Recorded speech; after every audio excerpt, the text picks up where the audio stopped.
ಎಲ್ರಿಗೂ ನಮಸ್ಕಾರ. ಇವತ್ತಿನ ದಿನ ಒಂದು ಈ ಹಿಪ್ಪು ನೇರಳೆ ಬೆಳೆಯಲ್ಲಿ ಬೇರುಗಂಟು ರೋಗದ ಕುರಿತು ಇವತ್ತು ನಾವು ವಿಡಿಯೋವನ್ನ ಮಾಡ್ತಾ ಇದ್ದೇವೆ. ಕೋಲಾರ ಮತ್ತು ಚಿಕ್ಕಬಳ್ಳಾಪುರ ಜಿಲ್ಲೆಯಲ್ಲಿ ಈ ಒಂದು ರೇಷ್ಮೆಗೆ ಪ್ರಸಿದ್ಧವಾಗಿರುವಂತಹ ಒಂದು ಜಿಲ್ಲೆಗಳು. ಇತ್ತೀಚಿನ ದಿನಗಳಲ್ಲಿ ಈ ಒಂದು ಹಿಪ್ಪು ನೇರಳೆಯಲ್ಲಿ ಮೇಡಮ್ ತುಂಬಾ ಜನ ಹಲವಾರು ರೈತರಿಗೂ ಈ ಒಂದು ಬೇರುಗಂಟು ರೋಗದ ಬಗ್ಗೆ ತುಂಬಾ ಜನ ರೈತರು ಕೇಳ್ತಾ ಇದ್ದಾರೆ. ಏನು ಹಿಪ್ಪು ನೇರಳೆ, ಏನಿದು ಬೇರುಗಂಟು ರೋಗ ಅಂತ? ನಮಸ್ತೆ ಸರ್. ಈ ಬೇರುಗಂಟು ರೋಗ ಅನ್ನೋದು ಇದು ಒಂದು ಜಂತು ಹುಳುವಿನ ಇಂದ ಬರುವಂತ ರೋಗ. ಬೇರಲ್ಲಿ ಜಂತು ಹುಳುವಿನ ಆ ಹಾನಿ ಉಂಟಾದಾಗ, ಅಂದ್ರೆ ಅದರ ಏನು ಜೀವನ ಚಕ್ರ ಅದನ್ನ ಕಂಪ್ಲೀಟ್ ಮಾಡ್ಕೊಳಕ್ಕೆ ಆ ಜಂತು ಹುಳ ಏನ್ ಮಾಡುತ್ತೆ, ಬೇರಲ್ಲಿ ಹಿಪ್ಪು ನೇರಳೆ ಬೇರಲ್ಲಿ ಹೋಗಿ ಸೇರ್ಕೊಳ್ಳುತ್ತೆ. ಅದು ಸೇರ್ಕೊಂಡು ಏನು ಪೋಷಕಾಂಶಗಳು ಮಣ್ಣಿಂದ ಅಥವಾ ಗಿಡದಿಂದ ಬರುವಂತ ಪೋಷಕಾಂಶಗಳನ್ನೆಲ್ಲ ಇಟ್ಕೊಂಡು ಅದರ ಜೀವನ ಚಕ್ರನ ಅದು ಮಾಡ್ಕೊಳುತ್ತೆ. ಅದರಿಂದ ಈ ಏನು ಹಿಪ್ಪು ನೇರಳೆಯ ಆ ಬೆಳೆ ನಾಶ, ಅಂದ್ರೆ ಅದರದ್ದು ಲಾಭ ಕಡಿಮೆ ಆಗ್ತಾ ಹೋಗುತ್ತೆ. ಇದರಿಂದ ಬರುವಂತಹ ಹಾನಿನ ನಾವು ಈ ಏನು ಬೇರುಗಂಟು ರೋಗ ಅಂತ ಕರಿತೀವಿ. ಅಂದ್ರೆ ಇದು ಕೆಲವೊಂದು ರೋಗಗಳು ಬ್ಯಾಕ್ಟೀರಿಯಾ ಇಂದ ಬರುವಂತದ್ದು, ವೈರಸ್ ಇಂದ ಬರ್ತವೆ, ಮತ್ತೆ ಫಂಗಸ್ ಇಂದ ಬರ್ತವೆ ಅಂತವೆ. ಅದೇ ಸೂಕ್ಷ್ಮಾಣು ಜೀವಿಗಳಿಂದ ಬರುವಂತ ರೋಗಗಳು.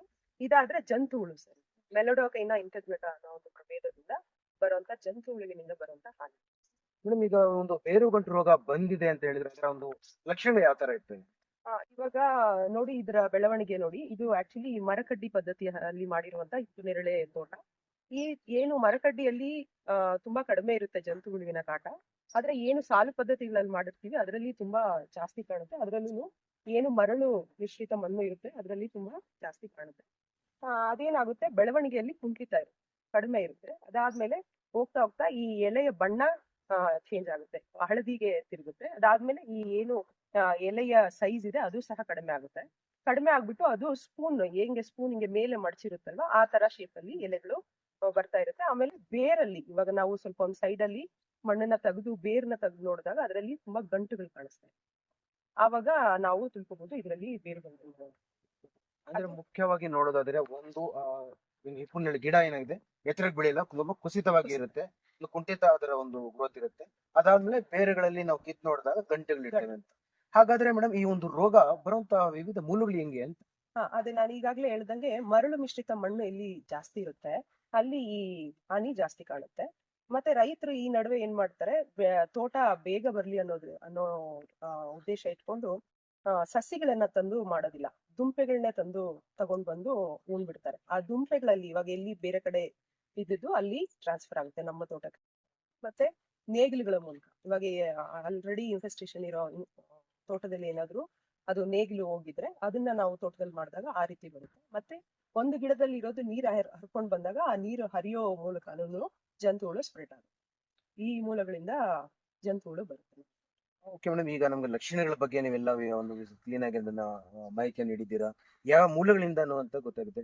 ಈಗ ಇದು ಒಂದು ಸಮಗ್ರವಾಗಿ ಇದನ್ನ ನಿರ್ವಹಣೆ ಮಾಡ್ಬೇಕಂತ ಹೇಳಿದ್ರೆ ಯಾವ ತರ ಮಾಡ್ಬೇಕು? ಸೊ ನಾವು ಬಿಗಿನಿಂಗ್ ಅಲ್ಲೇ ಇದ್ ಮಾಡ್ಕೊಂಡಾಗ ಆ ತೋಟಗಳಿಗೆ ಈ ಏನು ಬೇವಿನ ಹಿಂಡಿ ಅಂತ ಬರುತ್ತೆ, ಬೇವಿನ ಹಿಂಡಿನ ನಾವು ಕಟಾವಾಗಿ 10ರಿಂದ 15ನೇ ದಿನದೊಳಗೆ ಒಂದೊಂದು ಗಿಡಕ್ಕೂ ಒಂದು ಅರ್ಧ ಕೆಜಿಯಷ್ಟು ಬೇವಿನ ಹಿಂಡಿನ ಒಂದು ಅರ್ಧ ಅಡಿ ಆಳ ಅಗದ್ಬಿಟ್ಟು ಬೇರಿನ ಸುತ್ತ ಕೊಡೋದ್ರ ಮೂಲಕ ನಾವು ಅದನ್ನ ಕಡಿಮೆ ಮಾಡ್ಬೋದು. ಅದಾದ್ಮೇಲೆ ಇನ್ನೊಂದು ಮುಖ್ಯವಾದ ನಿರ್ವಹಣಾ ಕ್ರಮ ಯಾವುದು ಅಂತ ಹೇಳಿದ್ರೆ, ಈ ಸಾಲುಗಳಲ್ಲಿ ಚೆಂಡು ಹೂವಿನ ಗಿಡ, ಮತ್ತೆ ಈ ದಂಟು ಸೊಪ್ಪಿನ ಗಿಡಗಳು, ಮತ್ತೆ ಈ ಹಸಿರೆಲೆ ಗೊಬ್ಬರಗಳು ಅಂತ ಬರುತ್ತಲ್ಲ, ಆ ಬೆಳೆಗಳನ್ನ ಬೆಳೆಯೋದ್ರಿಂದ ಆ ಬೇರುಗಳಿಗೆ ಇದು ಅಟ್ರಾಕ್ಟ್ ಆಗುತ್ತೆ. ಜಂತುಹುಳುಗಳು ಅಟ್ರಾಕ್ಟ್ ಆಗಿ ನಾವು ಏನ್ ಹಾರ್ವೆಸ್ಟ್ ಮಾಡ್ಬಿಡ್ತೀವಿ, ಅದನ್ನ ಕಟಾವ್ ಮಾಡ್ಬಿಡ್ತೀವಿ, ಆವಾಗ ಬೇರಿನ ಮೂಲಕ ಅದು ಆಚೆ ಬರುತ್ತೆ.